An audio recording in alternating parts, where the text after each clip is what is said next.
Welcome back into Crosstalk on this Monday morning as we head into this new year. I'm Ben Blecha, your host. It's Monday, so that means in this new year we take a focus on business. You know, we love talking about businesses. I've told my stories about founding the big time small town media, and you've heard so many different people tell their stories about their business successes in Northeast Colorado. And as we're joined this morning by Laurie Jones from the Small Business Development Center.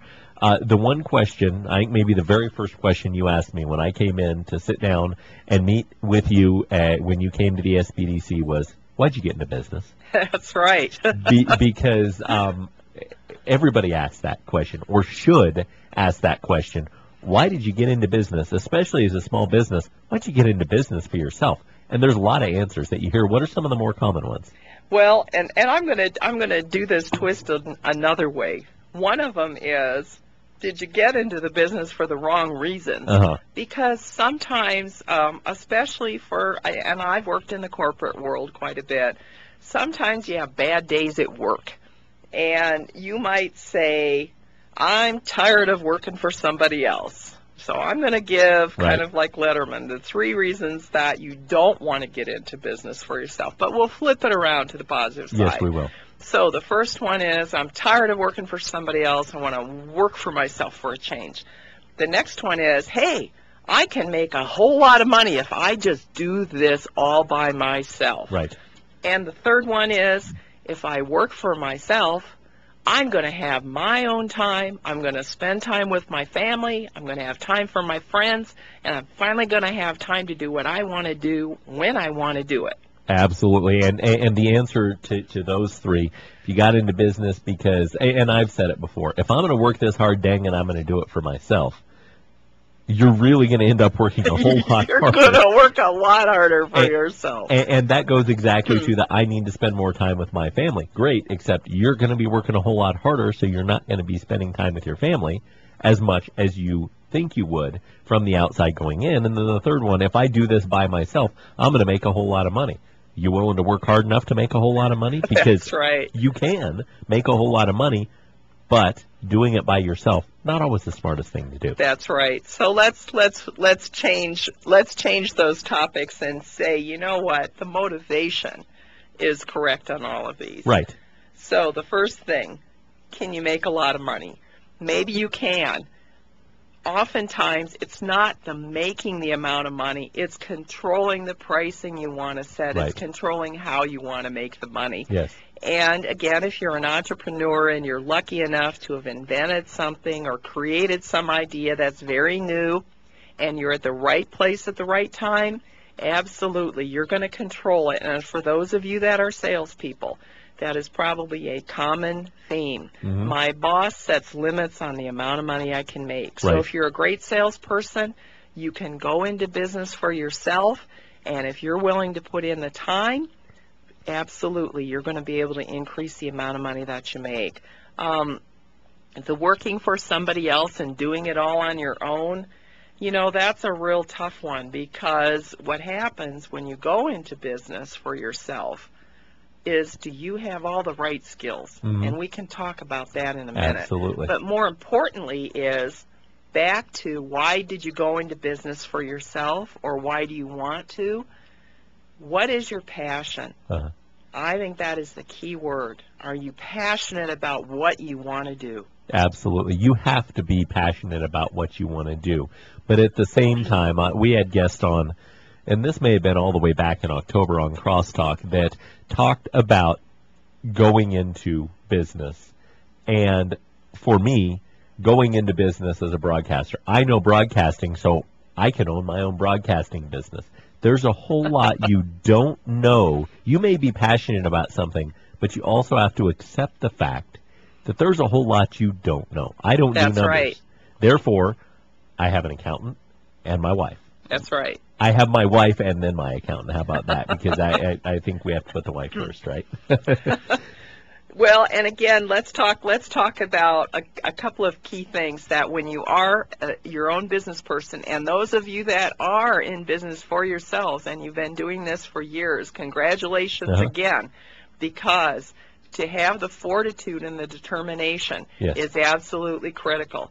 So besides the passion, you need to love what you do. You need to you almost have to have an aura about you that when you are out and about in the community and with your family and friends, they need to feel that from you at all times.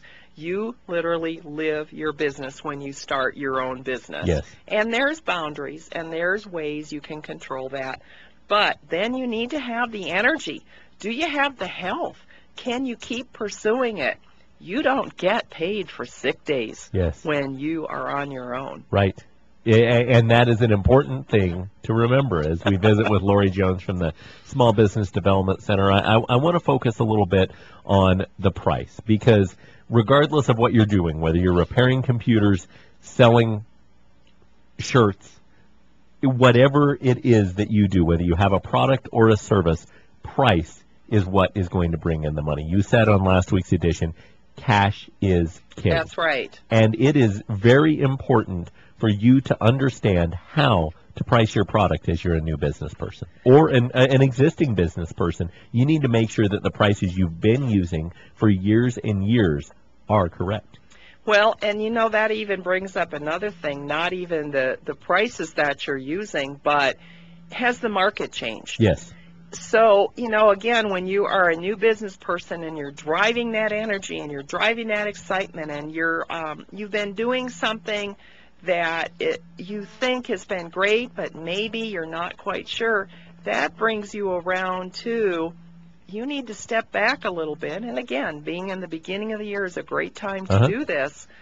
Look at who else is doing what you're doing in the area. Right. Know your industry a little bit. Stand back and put some perspective on things. And you're going to need to go a little bit into, are people willing to pay what you're charging for your service or for the products that you're selling? These are two very important things that you need to do, that the SBDC can help you do. They're terms that I think we may have talked about on this program before: industry analysis and SWOT analysis. Give us just a brief overview of what we need to do, and then I want to go into setting price points as well. Sure. Again, from doing an industry analysis is nothing more than looking locally in the area. Is anybody else doing what I'm currently doing or what I want to do? It doesn't exactly have to be what you're doing, though, correct? No.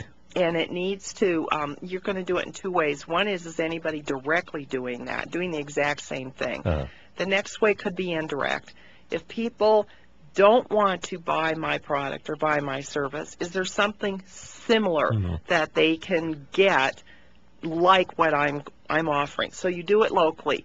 Then you want to look at, is there a trade association or some industry association that either put statistics out about this? This is where you go into your web research, etc. Right. So you're going to want to kind of broadly go through that.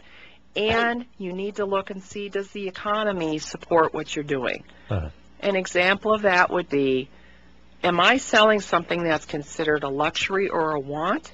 Or am I selling something that people need and desire?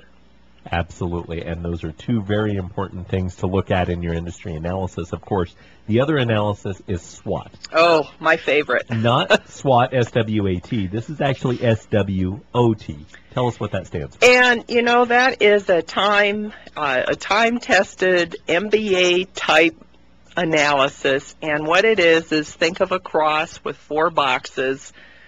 And SWOT stands for strength, weakness, opportunities, and threats. And you can draw this on a yellow sheet of paper. And the best way to go about it is a self-assessment or involve some other people. And you stand back and you look at, what strengths do I bring to this business? Right. What are my weaknesses? And you just mentioned you're not a numbers guy. That's your number one weakness. Absolutely. Now, when you're doing this analysis, you're not sitting there solving the problem of how do I overcome my weakness, you're just listing the factors. You're recognizing the factors. Now you do this SWOT analysis for yourself. Right. Opportunities and threats is based off your market research, correct? Exactly. And on the opportunity side, the big things to look at is this the right time and is it the right place to offer my products and offer my services? And as an example, way back when, which was about 10 years ago, when Dan and I were doing the search engines for TV, great idea, but 10 years too early. Right.